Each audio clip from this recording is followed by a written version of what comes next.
Hi there, it's Reverend Mary, and I use she, her pronouns. Thank you so much for gathering together at these pre-stewardship events. Yes, the stewardship drive will happen before too long. It happens every year. It's the primary way that we fund the mission and vision of OUUC to help support an interconnected world that is loving, just, and healthy. I so appreciate that you've gathered together for connection, for getting to know each other better, for some sharing of what your dreams are, and looking ahead to create a collective vision of where we go at OUUC next. The stewardship team asked me to talk a little bit about where we are and what I see ahead for us. And so I'm going to share my screen to have a few slides to talk about growth and what's coming as I see it in the months and years ahead. So congregations are spoken about in terms of how many people attend Sunday morning service. So you'll see some numbers here. They're not membership numbers. They're the number of people who attend on Sunday morning, because Sunday morning service is seen as a time when the community comes together and indicates the spiritual health of a congregation. The smallest congregation is a family size, and it is everybody knows everybody, we all know each other, we're all involved in decision making, and if there's a minister present at all, they tend to be part-time, short-term, and they serve as a chaplain. This was the Unitarian Fellowship of Olympia, the UFO, from its foundation in 1952 up until about the mid-1980s. And as Olympia and the Olympia congregation continued to grow, it became pastoral size, which is between 50 and 150 on Sunday mornings. Big enough to feel like a real church, and small enough so that you can know just about everybody. Pastoral size congregation is centered around a minister, the pastor, who has relationships with everyone. And often the church will grow large enough to have a full-time minister. And that congregation will be known for its ministry in a couple of different areas so that the congregational energy is focused. This was OUUC until the early to mid 2000s. And it was during this time when OUUC was a part of an interfaith effort to support those who were homeless in Olympia called Camp Quixote. And it was a way to focus the energy of the congregation on one ministry area. Now, congregations grow in an N shape across two dimensions. There's what is at the center, whether it's the group, the community, or the pastor, and whether it is an organism, single or just a few cells, or if it's a more complex organizational structure that is multi-celled. Family size to pastoral stays as an organism, but it moves from being community-centered to pastor-centered. The pastoral to program size is the hardest shift to make because it requires not only changing the focus from the pastor back to the community again, but it requires moving from a single-cell organism to a multi-cell organization. A program size is 150 to 300 people on Sunday morning. It has lots of programs, and it's known for the quality of those programs. So there are staff people and lay leaders who provide quality programming for the community. Large, diverse membership, a creative ministry that is mission-focused, and there are many diverse entry points for people to find their way into the congregation with multiple ministries. There isn't an expectation that everyone will work on one project like there was during a pastoral congregation.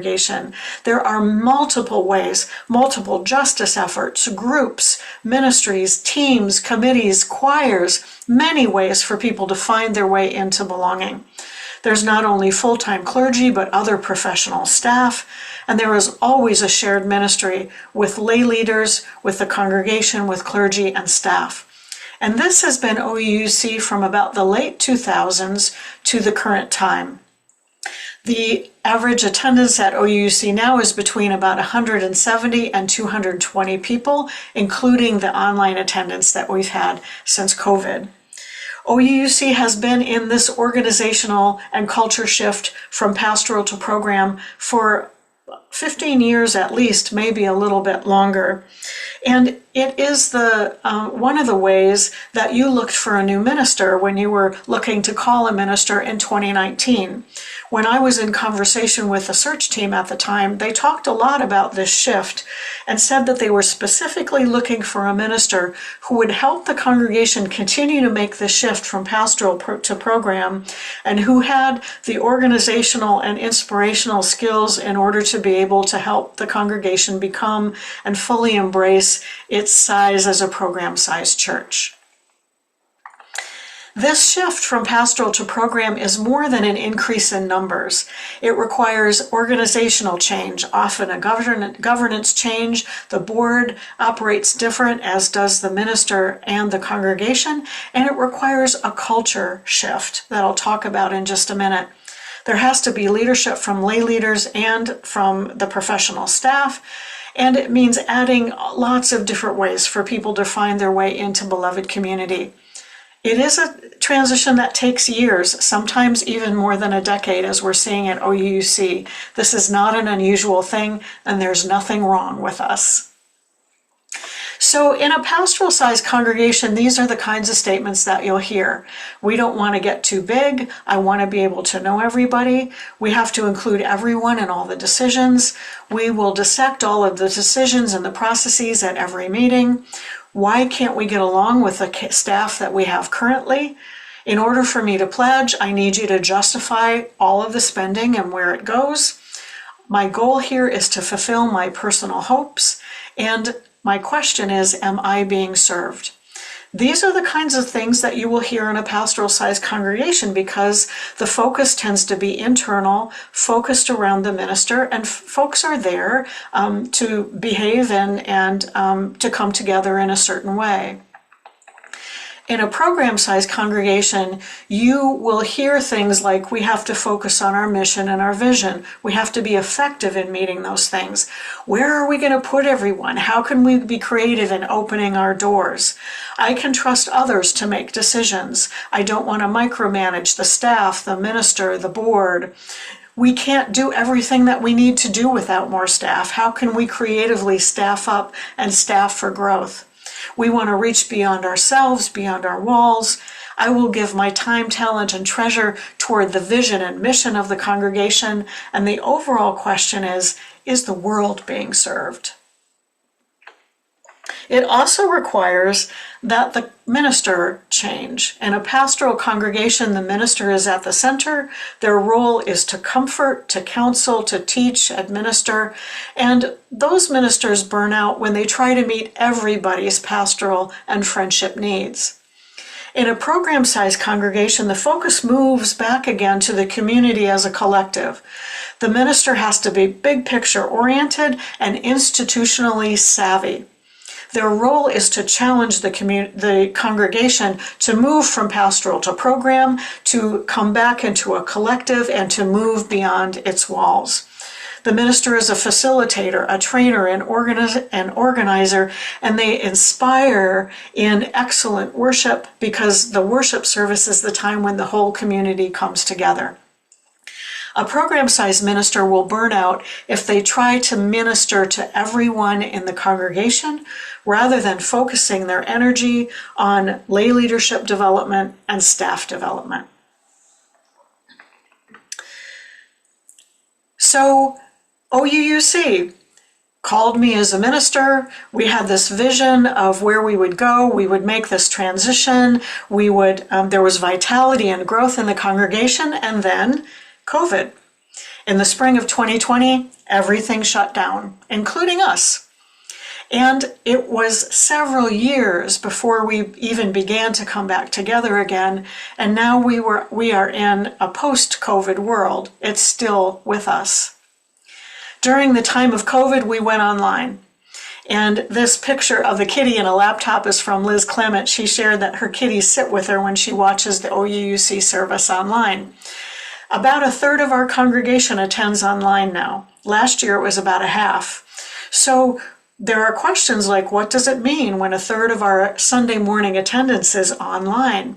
We're clearly in numbers a program-sized congregation, but it can feel smaller because we don't see a third of those people who are on the screen when we're inside the sanctuary. We have learned to be adaptable and nimble during COVID. We continue to provide programming all during COVID, often online. And when we did come back together, we did so in ways that supported the safety and health of our entire community with masking, with distancing, with all the different ways that we can help keep each other safe. So we learned to be nimble and adaptable during COVID, and that's something that can serve us as we go forward. We had a capital campaign during COVID so that we could completely redo about half of our HVAC system for better air quality and heating and cooling now through the entire building. We also have some reserve funds to be able to do some of the maintenance that has been deferred over the years. We continued to grow during COVID. We had new member classes, we welcomed new members, and our sanctuary, when we came back together, was pretty full. It still is. There is a renewed growth and energy in the congregation that I'm experiencing this fall, and we are full to overflowing now. We are clearly back at Sunday morning attendance numbers from pre-COVID times, even a little bit more. And we also have the number of children who are involved in our programming at pre-COVID numbers. What we found is that the attendance patterns are very different, and we still offer nursery care and a child's program on Sunday morning, where we're finding most of our families and children attend is on Thursday evenings. We feed them dinner, they come together in the classroom for a children's program, and parents have a way to interact with other adults. And so we're paying attention to how do we really engage families and children for where they are now. So coming out of COVID, we've changed, and the congregation as a whole has changed. The UUA, the Unitarian Universalist Association, has identified 5 different ways that congregations grow, and there's 3 ways that I want to hold up because I think those are the places where we will be invited and challenged into change in the next months and years. There's, of course, numerical growth. Olympia and the surrounding area is growing. We will continue to have new people join us. The challenge is, can we attract and invite and welcome in new members at the same time that we are caring for those already in the congregation? Do we have a way of member engagement to keep track of the people who are leaving us? Because there are some people who will leave us. They'll feel like the congregation isn't meeting their needs anymore. It's too big. They maybe aren't finding their way in. We need to understand what's happening when people leave, and so that we can retain a sense of healthy community and beloved community. Keeping our principles and ethics and values clear, and knowing that there will be losses, because with change, there are losses. We can grieve those losses as we move forward. The second kind of growth is organic growth. It's how we build a community. We build the container of a community that has solid organizational structure, policies and practices and procedures, a stable network of relationships so that we can grow, so that there can be change within this container that feels stable and solid, that is spiritually grounded. It's having a physical plant that meets who we are as a congregation and where we're going, and also having the staff needed to help hold that container and support all of the programming that we want to welcome people in our congregation. And then the last area of growth is maturational growth. This is the ability of us as a congregation to support each other as individuals and as a group to deepen ourselves spiritually. Knowing what our values are, being fully grounded in those, feeling connected to something that is larger than we are, and how we bring those values into the community. It's how we deepen our faith, how our roots go deep. And so this fall, I'm sensing a renewed vitality, a renewed ownership of the congregation. We are continuing to grow, and then in November, we had another challenge presented to us. with the presidential election. We know that in the months to come, our core values are going to be challenged. Our values as individuals and our values as a community and as a denomination as we've defined them. And so one of the challenges for us is going to be, how do we rise to meet these historical times? So we have folks who are seeking us out now, who are coming and finding us, who are saying, I'm looking for community, I'm looking for ways to connect, I'm looking to be spiritually filled, and I'm looking for a way to be of service in this world that needs us so badly. So the question for us then is, are we going to rise to this challenge, and how are we going to do so? And that's part of the purpose of these conversations. What are you experiencing at OUC? How are you experiencing the growth? How do you see us moving forward to meet the challenges that we have ahead of us? I'm excited for this time because this is the work that I came to do with you. And I know that we are a resilient and flexible and stable community because we have survived COVID and we are thriving. I know that we can do this shared ministry together, and I look forward to doing that with you. Thank you so much for all the ways that you nurture OUC.